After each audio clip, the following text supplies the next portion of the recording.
گوادر کتاب میلے کا باضابطہ افتتاح۔ اس دوران سرخ فطہ کو گوادر یونیورسٹی کے وائس چانسلر عبدالرزاق صابر، محمد تحسین، ڈائریکٹر سیف پاکستان انوائرنمنٹ نے کاٹ کر کتب میلے کا افتتاح کر دیا، جبکہ اس دوران RCDC کے سرپرست اعلیٰ خدا بخش ہاشم، صدر ناصر سہرابی، نفیسہ رشید، سابق MPA میر حمل بھی موجود تھے۔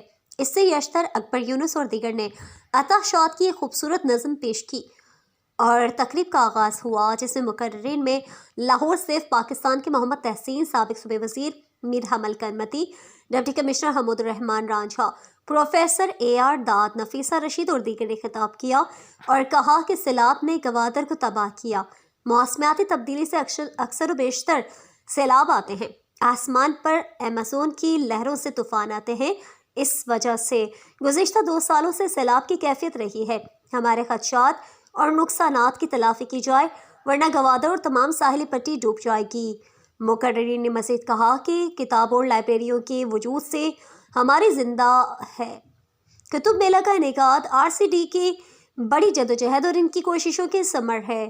نوجوانوں کو علم سے لگاؤ ہونا چاہیے، اس کے بغیر قومی ترقی نہیں کرتے۔ تعلیم اور علم سے دوستی پیدا کی جائے۔